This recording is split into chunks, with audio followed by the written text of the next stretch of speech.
Hoy, en la actualidad, hay muchas ideas y muchos pensamientos en torno a Él y en torno a la Iglesia.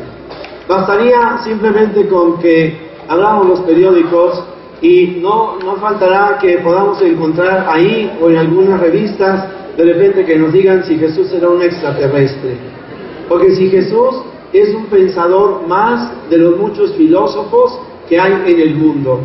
Y entonces, en ocasiones, nos cuesta trabajo poder entrar en un diálogo con personas que, aunque utilizamos los mismos términos, sin embargo cada uno entiende una cosa diferente. Qué importante es de que cada uno de nosotros podamos reconocer que Jesús es verdadero Dios y verdadero hombre. De esa manera, entonces, cada vez que nosotros decimos el nombre de Jesús, no estamos ciertamente, a lo mejor fue mi compadre al que incluso le digo Chucho, pero Jesús, el nombre de Jesús, la persona de Jesús, verdadero Dios y verdadero hombre, ojalá nunca se nos olvide lo siguiente, ante el nombre de Jesús, toda rodilla se dobla, toda rodilla se dobla, en el cielo y en la tierra, toda y en el infierno, toda rodilla se dobla. De tal manera que si tú crees en Jesús, no tienes por qué andar teniendo miedo que si alguien te va a hacer un embrujo, no tienes por qué estar pensando que si el chamuco ahí te va a venir a jalar las patas, no, porque si tú crees en Jesús, entonces estás creyendo en aquel que es el Salvador del mundo. No necesitas amuletos porque crees en Jesús.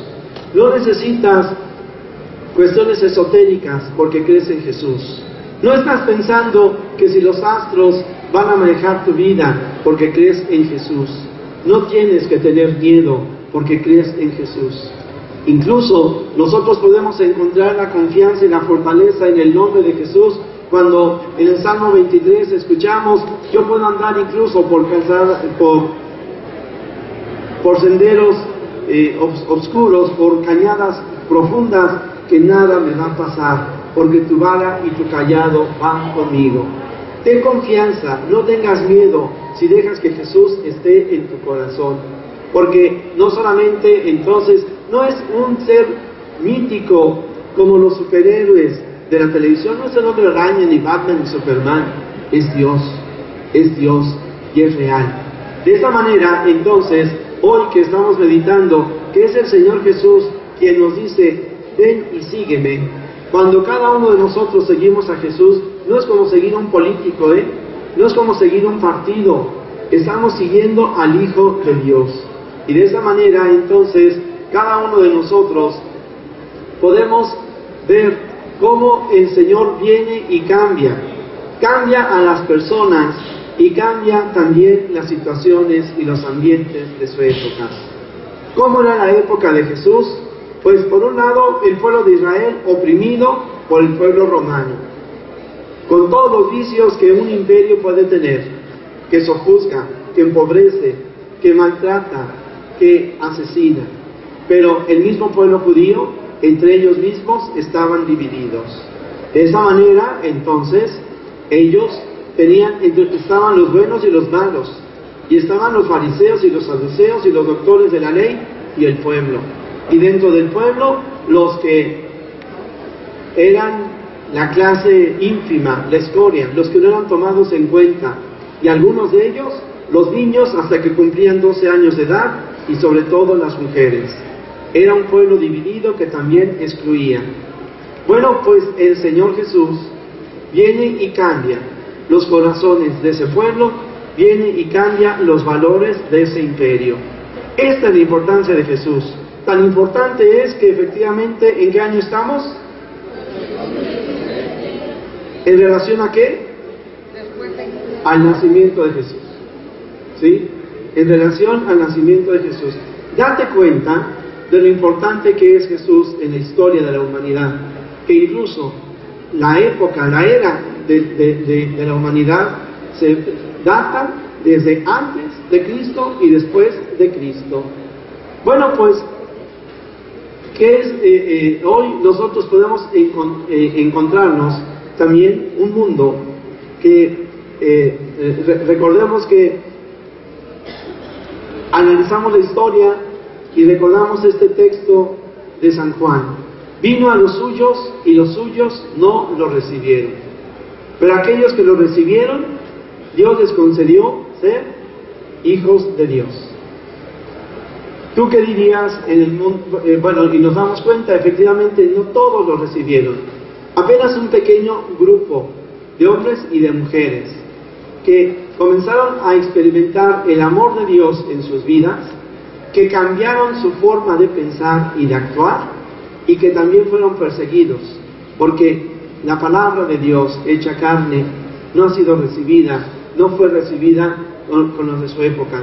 Pero insisto, aquellos que creyeron en Él se convirtieron en hijos de Dios, y cuando hablamos de la iglesia, nosotros somos herederos precisamente de la fe, de esos hombres y mujeres, un pequeño puñado en medio de una gran comunidad que prefirió vivir de acuerdo a sus valores y no de acuerdo a los valores de Jesús. Yo te preguntaría, ¿crees que las cosas han cambiado mucho, o se diferencian, o son iguales a las de hace más de 2000 años? ¿Han cambiado? Han cambiado en algunas cosas, hay mayor tecnología. Hoy usamos celulares, hoy podemos usar el micrófono, ¿verdad? Ahí tenemos el GPS. Sin embargo, el corazón del hombre es lo que no ha cambiado. Y en el corazón del hombre es donde podemos aceptar o rechazar a Jesucristo. Y entonces encontramos que hay muchos que lo han rechazado, mientras que también, y de eso nos alegramos, hay muchos que lo han recibido. Fíjate que esto es importante. Hoy, de alguna manera, afortunadamente no somos los únicos, hay muchos más que han recibido a Cristo en su corazón. Pero cada uno de nosotros somos como ese pequeño puñado de los apóstoles que, habiendo recibido a Jesucristo, tenemos una tarea y una misión. Él te ha llamado y te ha escogido para que seas tú el que lleves su palabra. Pero su palabra no solamente, ya lo decíamos al principio, en los labios, sino sobre todo en tu corazón. Tienes una misión muy importante, tienes una oportunidad para dejar huella en tu vida, en tus contemporáneos, precisamente siendo cristiano, siendo católico, viviendo tu fe con profunda alegría y con mucho entusiasmo. Hoy también el Señor Jesús no es recibido. Hoy también aquellos que reciben al Señor, perciben en su corazón una nueva vida, un nuevo estilo, una forma de vivir que les llena de gozo, de alegría, de marcar huella a lo largo de su existencia. Mientras que efectivamente también hay algunos que no han aceptado a Cristo en su corazón, que optan vivir de acuerdo a sus gustos y criterios.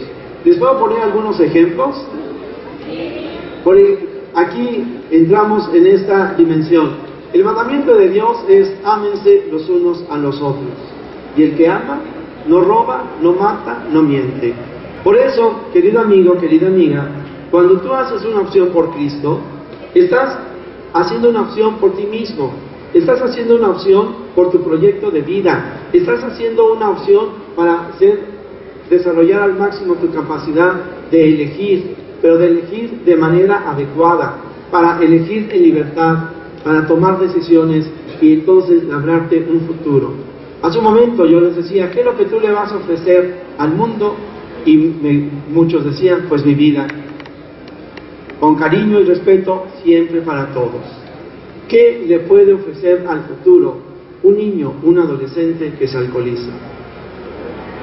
¿Qué le puede ofrecer al mundo un niño o un adolescente, niño o niña que se droga? ¿Qué le puede ofrecer al mundo un niño, una niña que se mete en relaciones fuera del matrimonio, aun cuando no tiene edad para pensar y meditar en lo que está haciendo, para asumir responsabilidades, cuando se queda solamente en el placer? ¿Te das cuenta que la pregunta esencial no es ni siquiera qué le ofreces al mundo, sino qué te ofreces a ti? ¿Qué futuro te vas a labrar? Porque si es cierto que hay que responder qué es lo que yo le voy a dar a los demás, ¿cómo yo voy a construir mi vida? ¿Qué es lo que yo quiero? Y sobre esto entonces es importante que tú sepas que eres precioso a los ojos de Dios, que Dios está contigo y que Dios te va a fortalecer.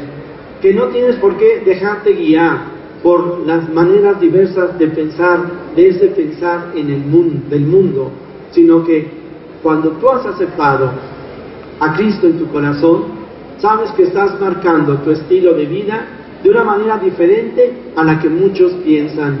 Por eso es importante que cada uno de nosotros también recibimos el Espíritu Santo, el Espíritu de Dios que está en tu corazón para darte fortaleza, para no darte por vencido.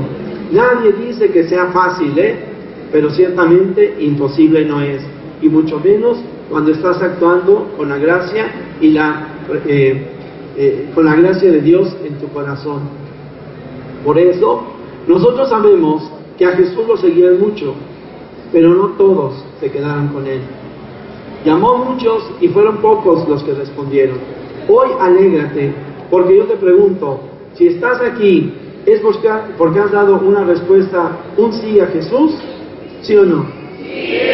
Pues por lo mismo, entonces alégrate, porque Dios que es fiel, se compromete contigo.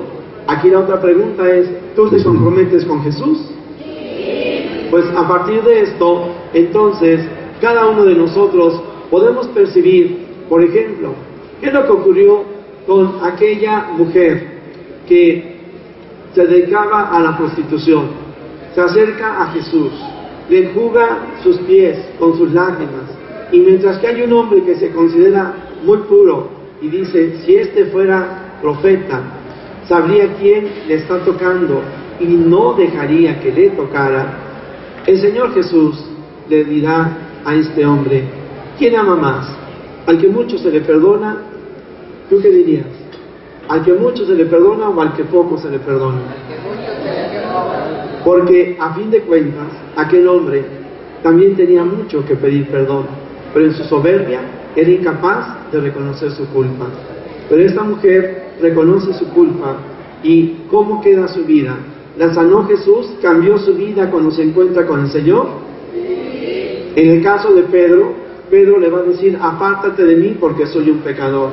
¿Y qué le dice Jesús? Levántate, haré de ti un pescador de hombres.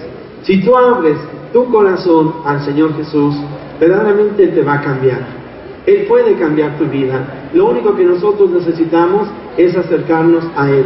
Y sobre todo, nos damos cuenta que, por ejemplo, Pablo, que era un perseguidor de cristianos, no nos consta que haya matado a nadie, pero decimos aquí, tanto peca el que agarra la pata como el que mata la vaca. Él llevaba a los cristianos para que fueran llevados a los tribunales y fueran condenados. Pues este hombre, después de haber guardado odio en su corazón, se convertirá en un gran apóstol. Ahí está María Magdalena, ahí hay tantas personas que han cambiado su vida, que por eso el reto para cada uno de nosotros es seguir a Jesús. Sobre esto, yo lo que te diría es, abre las puertas de tu corazón a Cristo, comienza a seguirlo, Él es el que te llama. Y en medio de todas las personas que han seguido al Señor Jesús, destacamos siempre la presencia y la figura de María Santísima. Vamos a ponernos de pie, vamos a poner la mano en nuestro corazón para poder decir, Señor Jesús, yo te abro las puertas de mi corazón. Tú conoces las inquietudes que hay en mi vida, lo que más me ha afectado, lo que más me duele, el pecado que otros han cometido contra mí y el pecado que yo he cometido. Pero tú me puedes sanar. Purifícame, Señor. Límpiame. Dame un corazón nuevo. Señor. Señor, que yo, entregando mi vida a ti, renueve toda mi existencia y todo mi vivir. Sáname, Señor. Ya no quiero ser igual.